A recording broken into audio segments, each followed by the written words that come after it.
We could get a slightly soft open this morning. Our guest says, looking at equities, this appears to be the best market setup in 30 years. And he thinks it's a generational opportunity to create massive wealth. And he has some stock picks for you. Eddie Ghabour joins us now, CEO at Key Advisors Wealth Management. Eddie, great to see you. You think it's a time to get into the stock market?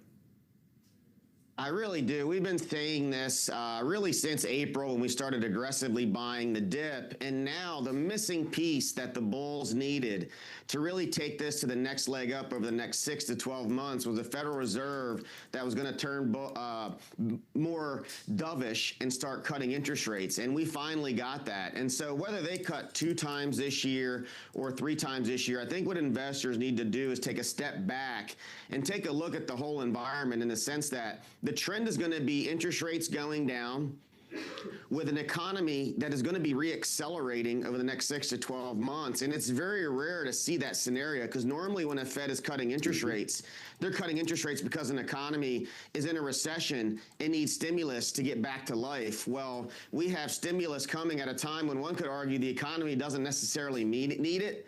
But at the end of the day, that's almost as bullish as it gets, in our opinion, for risk assets. And we're going to have volatility, but dips are going to be aggressively bought because so many people continue to doubt this, and they've underperformed.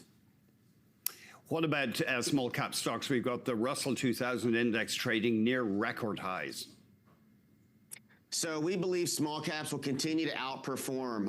It's been since 2021, since the IWM, which is an ETF that we use for clients, has gotten to the level that it's been in. So it's been an underperformer for a while now. And now with interest rate cycles going down, with an economy that we believe will be reaccelerating, we think small caps will continue to outperform. And it's an area that we're going to be looking to buy dips on and continue to increase our exposure there as this market broadens out.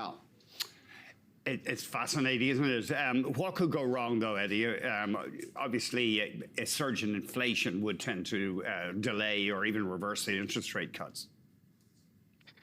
You know, the biggest thing that could go wrong is just checking the 10-year bond. You know, right now the 10-year bond is tame. It's well under 4.5%. But as the 10-year bond ultimately gets back up, and it will at some point in time because inflation is going to reaccelerate. You can't have asset prices go through the roof like this without expecting inflation to go up. But as long as the 10-year bond stays below that 4.5 level, it is a risk-on environment. Once it breaks that and goes to the 4.7 level and then the 5, that's when this bull market run will end, and you have to be prepared to sell. But that's not anything we're worried about here in the near term. The last leg of a bull run can be the most lucrative leg, and that's the leg that we believe we are in right now heading into 2026. One stock you reckon is a top AI play is Tesla. Tell us why you're bullish on this name. So this name, again, has been a big underperformer. And what we've been doing is rotating into areas that have underperformed that we think will have what we call a catch-up trade. Tesla, I believe, you had 2 things working against it. Elon being more involved in the government, which now he's not. He's fully focused on his businesses. And then secondly is comparing him to autos. This is an AI play, and I believe that there's no one that's going to be more aggressive in leading the AI race than Elon Musk. And whether you love him or hate him, you have to respect what he's been able to do, and that stock, in our opinion, has a tremendous amount of upside if you've got the right risk tolerance over the next 6 months. Amazon, a play on, well, what in particular? Is it the cloud that you like, their AI prospects? AWS was a reason why that name got beat up after the last quarter, and you're slowly starting to see Amazon trend upwards. We believe AWS earnings will surprise to the upside in this next quarter, but it's also a play on the consumer. There have been some cracks in the labor market, but at the end of the day, the consumer's been extremely resilient, and we believe that we are heading into an environment where the economy will accelerate. So these consumer discretionary names are an area that we continue to increase our exposure to, because that's where we think the outperformance will be, along with the small caps and other areas we've discussed. And what about Bitcoin? You think broadly this is a good environment for Bitcoin? Bitcoin is the ultimate, risk-on trade, right? And because of our market thesis that we're going higher, we would look at today for the person with the right risk tolerance as a buying opportunity to gross up Bitcoin. It will be one of the first areas we sell for clients when we believe we're at a market top. But in a risk-on environment, crypto generally does really well. And as you said earlier, it's 10% below its high, and we haven't seen that in a while. So it's a good time for us, for our clients, to increase risk there as well. And United Health, this one's been beaten up. You do see a comeback there?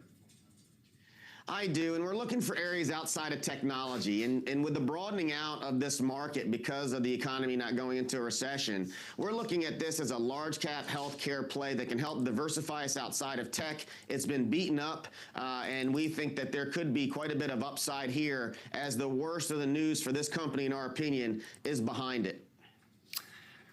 And finally, JP Morgan, you and a lot of portfolio managers think if you're going to own a bank, this is the one to put in your portfolio. It is. This is a bet on the CEO. Jamie Dimon, in our opinion, is one of the best CEOs on the planet, and this makes us a great large cap play in an area and sector that has a tendency to do well when the Fed is in a cutting interest rate environment. And again, it's a name outside of technology that you can broaden out. So financials, we expect to really start to, again, outperform the S&P as we head into 2026. So we would take any dips that we will get over the next few weeks as opportunities to gross up all these exposures that we've discussed today. Thank you very much, and have a great week. Really appreciate your kicking off the week for us. Eddie Ghabour. Thank you for having me. CEO of Key Advisors Wealth Management.